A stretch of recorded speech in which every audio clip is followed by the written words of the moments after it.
കാക്കിസ്റ്റോക്രസി എന്ന് കേട്ടിട്ടുണ്ടോ? അതിന്റെ അർത്ഥം ഏറ്റവും മോശമായ, ഏറ്റവും കഴിവുകെട്ട, ഏറ്റവും അധർമ്മിയായ ആൾ ഭരിക്കുന്ന ഒരു ഗവൺമെന്റ് എന്നാണ്.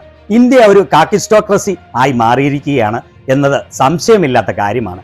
ജനങ്ങളുടെ കാര്യത്തിൽ ഒരു താല്പര്യവുമില്ലാത്ത സെൽഫ് സർവിംഗ് ഭരണകൂടമാണ് മോദിയുടേത്.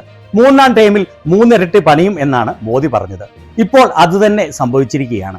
മൂന്നാം ടൈമിൽ മോദി രാജ്യത്തെ ജനങ്ങൾക്ക് മൂന്നിരട്ടി പണിയാണ് കൊടുത്തിരിക്കുന്നത്. ഇതിന് മറ്റൊരു തെളിവാണ് ഇപ്പോൾ കഴിഞ്ഞ ക്വാർട്ടറിലെ GDP വളർച്ച. മോദിക്ക് മൂന്നാം ടൈം കൊടുത്തതിന്റെ സമ്മാനമാണ് ഇത്.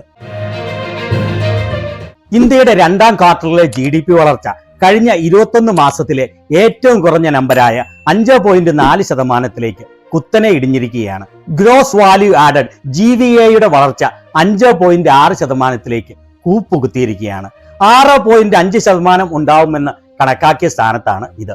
മോദി മൊത്തം മേക്കിംഗ് ഇന്ത്യ ഉണ്ടാക്കിയതിന്റെ ഗുണം മാനുഫാക്ചറിംഗ് സെക്ടറിൽ വ്യക്തമാണ്. മാനുഫാക്ചറിംഗ് സെക്ടറിന്റെ വളർച്ച 2.2% കുത്തനെ ഇടിഞ്ഞിരിക്കുകയാണ്. CNBC നടത്തിയ ഒരു പോളിംഗിൽ കണ്ടത് GDP വളർച്ച 6.5% ആയിരിക്കുമെന്നാണ്. എന്നാൽ അതിലും വളരെ ടെറിബിൾ ആയ നമ്പർ 5.4% മാത്രം എന്ന് പറഞ്ഞാൽ രാജ്യം പിന്നോട്ടാണ് എന്നുള്ളതിന് സംശയമേ വേണ്ട.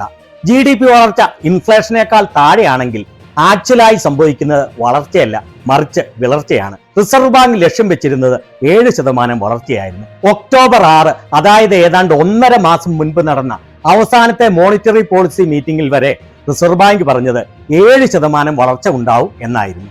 എന്തുകൊണ്ടാണ് അങ്ങനെ പറഞ്ഞത്?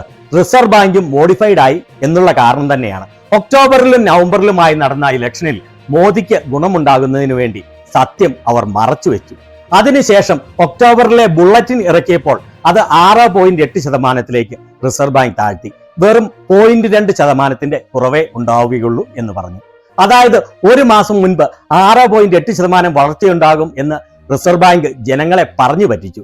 എന്നിട്ടുണ്ടായ വളർച്ചയോ വെറും 5.4% മാത്രം. ഓർക്കണം, ഒക്ടോബറിലെ ഇൻഫ്ലേഷൻ നിരക്ക് 6.21% ആണ്. അതായത് ഇൻഫ്ലേഷൻ നികത്താനുള്ള വളർച്ച പോലും ഉണ്ടാകുന്നില്ല എന്ന് അർത്ഥം. വിലക്കയറ്റം കണ്ടമാനം വർദ്ധിക്കുന്നു. അത് നികത്താനുള്ള വളർച്ച പോലും ഉണ്ടാകുന്നില്ലെങ്കിൽ രാജ്യം നശിച്ചുകൊണ്ടിരിക്കുകയാണ് എന്നാണ് അർത്ഥം. നിങ്ങൾക്ക് ഇത് മനസ്സിലാവുന്നുണ്ട് എന്ന് ഞാൻ വിശ്വസിക്കുകയാണ്. ഒന്നുകൂടി പറയാം, രാജ്യത്തിന്റെ GDP വളർച്ച ഇൻഫ്ലേഷൻ നമ്പറിന്റെ അത്രയും ഇല്ലെങ്കിൽ ജനങ്ങളുടെ ജീവിത നിലവാരം താഴേക്ക് പോകുന്നു എന്നാണ് അർത്ഥം. ഇനി മറ്റൊരു കാര്യം, 2016 GDP കണക്കാക്കുന്ന ഫോർമുല മോദി ഗവൺമെന്റ് മാറ്റിയ കാര്യം നിങ്ങൾ എല്ലാവരും ഓർക്കുന്നുണ്ടാവണം അല്ലേ? അന്ന് GDP ഫോർമുല മാറ്റാനുള്ള കാരണം വളർച്ച കുത്തനെ ഇടിഞ്ഞതായിരുന്നു. അപ്പോൾ ജനങ്ങളെ പറ്റിക്കാൻ ഫോർമുല മാറ്റി GDP ഗ്രോത്ത് റേറ്റ് കൂട്ടി. അന്നത്തെ പുതിയ ഫോർമുല അനുസരിച്ച് ഏതാണ്ട് 3% അഡീഷണൽ വർധനമാണ് GDP നമ്പറിൽ കാണിച്ചത്. മൻമോഹൻ സിംഗിന്റെ കാലത്തെ ഫോർമുല അനുസരിച്ചാണെങ്കിൽ ഈ 5.4% എന്ന് പറയുന്ന ഈ വളർച്ച യഥാർത്ഥത്തിൽ 3% താഴെയാണ്. 2008 ലോകോത്തര എക്കോണമിസ്റ്റ് ആയ ഡോക്ടർ മൻമോഹൻ സിംഗിന്റെ കാലത്ത് ലോകത്തിലെ എല്ലാ രാജ്യങ്ങളുടെയും GDP കൂപ്പുകുത്തിയപ്പോൾ ഇന്ത്യയുടെ GDP 6.7% വളർന്നതാണ്. ലോക സാമ്പത്തിക രംഗത്തെ തകർച്ചയുടെ കാലത്ത് പോലും വിവേകമുള്ള വിഷണറിയായ ഡോക്ടർ മൻമോഹൻ സിംഗ് ഇന്ത്യയുടെ GDP 6.7% വളർത്തി. ഇനി ഈ ക്വാർട്ടറിലെ പല സെക്ടറുകളുടെയും വളർച്ച നോക്കിക്കൊള്ളൂ. കാർഷിക രംഗത്തെ വളർച്ച ഒരു വർഷം മുമ്പത്തെ 1.7%-ൽ നിന്നും 3.5%-ആയി വർദ്ധിച്ചു. എന്നാൽ മേക്ക് ഇൻ ഇന്ത്യ മോദിയുടെ മാനുഫാക്ചറിംഗ് രംഗം കഴിഞ്ഞ വർഷം 14.3% വളർച്ച കൈവരിച്ചതിൽ നിന്നും വെറും 2.2%-ആയി കുത്തനെ ഇടിഞ്ഞിരിക്കുകയാണ്. മേക്ക് ഇൻ ഇന്ത്യ എന്ന ജുംല ഇപ്പോൾ എല്ലാവർക്കും മനസ്സിലായി കാണും എന്ന് വിചാരിക്കുന്നു.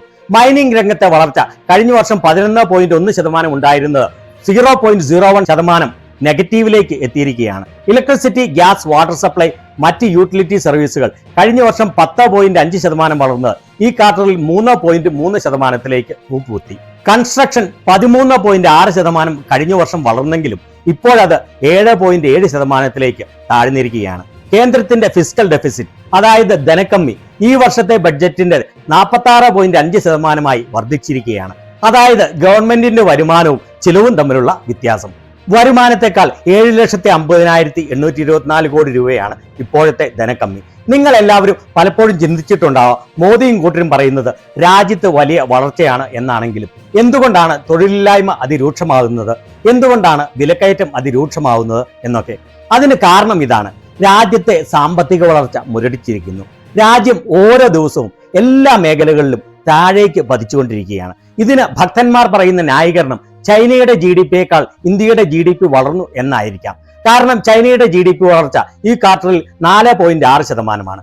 പക്ഷേ അതിന്റെ യാഥാർത്ഥ്യം എന്താണ് എന്ന് വെച്ചാൽ ചൈനയുടെ GDP ഇന്ത്യയുടെ GDP-യേക്കാൾ ഏതാണ്ട് 5 ഇരട്ടിയുണ്ട് എന്നുള്ളതാണ്. അമേരിക്കയുടെ GDP 2023 വളർന്നത് 2.5%.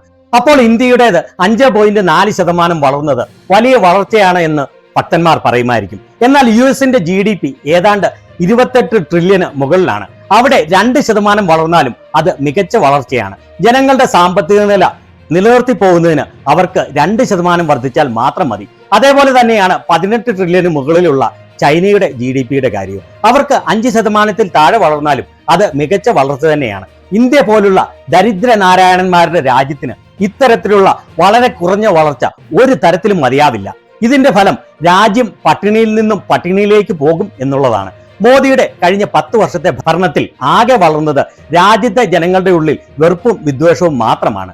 ഇനിയെങ്കിലും മോദി ഭക്തരോട് ഞാൻ ദയവായി അഭ്യർത്ഥിക്കുകയാണ്, നിങ്ങൾ വാട്സാപ്പിലൂടെ വരുന്ന ഫേക്ക് ന്യൂസ് കണ്ട് വിശ്വസിക്കാതെ കണ്ണു തുറന്ന് കാണുകയും കാതു തുറന്ന് കേൾക്കുകയും ശരിയും തെറ്റും മനസ്സിലാക്കാൻ ശ്രമിക്കുകയും ചെയ്യണമെന്ന്.